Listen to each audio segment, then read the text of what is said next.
आपको बताना है, फटाफट से बताइए। स्वदेशी man portable anti tank guided missile हथियार प्रणाली का परीक्षण कहाँ आयोजित किया गया है? फटाफट से बताएं। Where was the test of the indigenous man portable anti tank guided missile which is MPAGTM weapon system conducted? क्या है आंसर?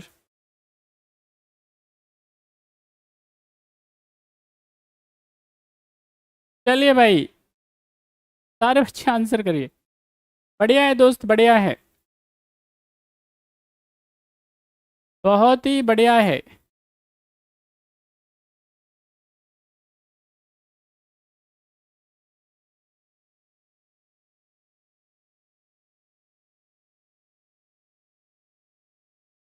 चलिए भाई दोस्त, आप अच्छा पढ़ते हैं, बड़ी खुशी है, आप इतना बढ़िया पढ़ते हो। लेकिन ये पढ़ाई जेन्युइन होनी चाहिए बस। चलिए, जिन्होंने भी आंसर दिया है, यहाँ पे जब हम बात करेंगे किसके बारे में, MPATGM के बारे में, तो यहाँ पे ये indigenous man portable anti tank guided missile है।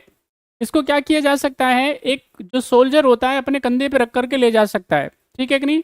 वजन ज़्यादा नहीं होता है, लगभग 15 kg के आसपास होता है, लेकिन इसकी रेंज बढ़िया होती है, लगभग 2.5 किलोमीटर के आसपास ये क्या कर सकती है, मार कर सकती है। सरफेस से एयर ये मार्क करने वाली क्या है, याद रखना है आपको, ये मिसाइल है। और ये स्पेशली किसके लिए बनाई गई है? टैंक के लिए बनाई गई है, ठीक है कि नहीं। जो टैंक है उसको नष्ट करने के लिए, उसको विध्वंस करने के लिए इसको बनाया गया है। और इसको टेस्ट किया गया है राजस्थान के, यहाँ पे आप सारे बच्चे जानते हैं, पोखरन रेंज में। राजस्थान का जैसलमेर जिला है, वहाँ पे पोखरण है। ये वही जगह पे जहाँ पे हमने अपने 2 टेस्ट किए थे, ठीक है कि नहीं, न्यूक्लियर टेस्ट किए थे। पहला हमने 74 में किया था, यानी 1974, फिर 1998 में दूसरा हमने क्या किया था, टेस्ट किया था, ठीक है। पहले में हमने क्या किया था, स्माइलिंग बुद्धा के नाम से इसको किया था, और दूसरे में हमने मिनिमम, जिसको रेसिस्टेंट पावर बोलते हैं, वो हमने अक्वायर करी थी। तो ये सही इसका जो जवाब हो जाएगा, the C is the right answer of question number 9। Next question on your screen, answer करें आप सारे बच्चे फटाफट से, तेजी से जवाब दो, फटाफट से बताएं।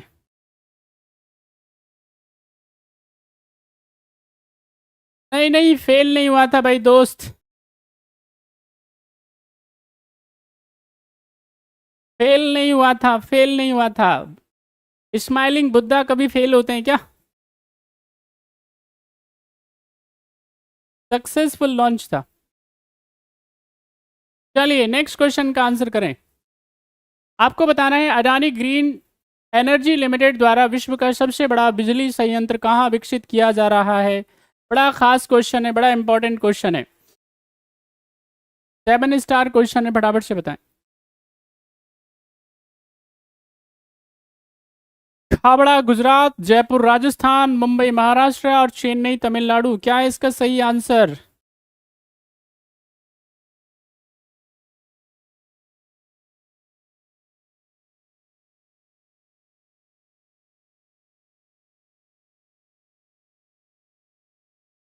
सारे बच्चे फटाफट से बताइए, क्या है इसका सही answer? What will be right answer of question number 10? Adani green energy limited द्वारा विश्व का सबसे बड़ा बिजली संयंत्र कहाँ विकसित किया जा रहा है? तो इसका सही आंसर क्या है? इसका सही आंसर है Khabra Gujarat.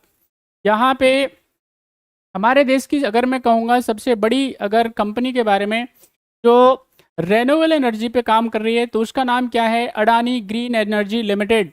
Adani green energy limited ने अभी क्या किया है, वो अगले 5 सालों में लगभग, यहाँ पे याद रखना है, $20 बिलियन का इन्वेस्टमेंट करने वाली है, किसके अंदर?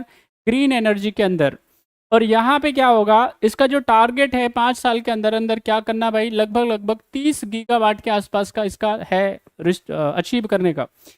हमारा जो टारगेट भारत सरकार का है, बार बार मैं कई बार बताया हूँ आपको, आपके एग्जामिनेशन में ये मिलने वाला है, श्योरिटी से मिलने वाला है। 2030 तक का जो हमारा टारगेट है रेन्यूएबल एनर्जी से, वो कितना है? 500 गीगावाट एनर्जी क्या करना, रिसीव करना, अचीव करना, प्राप्त करना।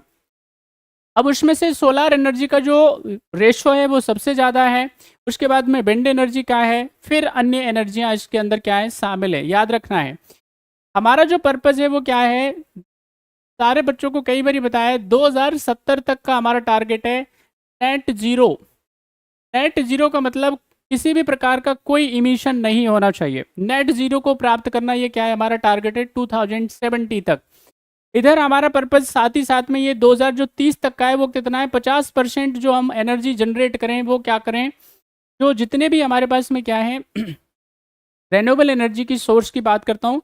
जब एनर्जी की हम सोर्स की बात करते हैं तो हमारे पास में दो तरीके होते हैं, एक कन्वेंशनल होता है, एक नॉन कन्वेंशनल होता है। तो हम नॉन कन्वेंशनल सोर्सेज से क्या करें, ये एनर्जी को प्राप्त करें, यानी सोलार एनर्जी हो गया, विंड एनर्जी हो गया, आपके पास में टाइडल एनर्जी हो गया, ये तमाम एनर्जी के क्या है, जियोथर्मल एनर्जी हो गया, सब क्या है non conventional sources of energy आप इनको बोलते हैं। तो इनसे प्राप्त करना, बिकॉज समस्या ये है कि अभी भी हम लगभग 70% के आसपास हमारे पास जो हम संसाधन या एनर्जी जो हम प्राप्त कर रहे हैं वो कोल बेस्ड एनर्जी है, ठीक है कि नहीं। वैकल्पिक जो ट्रेडिशनल जिसको कहते हैं, कन्वेंशनल सोर्स जिसको कहते हैं, यानी परंपरागत जो सोर्स हैं जिसको फॉसिल फ्यूल बेस्ड एनर्जी बोलते हैं, उसी से हम क्या कर रहे हैं अभी रिसीव कर रहे हैं। तो इसका जो सही आंसर है वो क्या है भाई, द राइट आंसर इज खबरा गुजरात।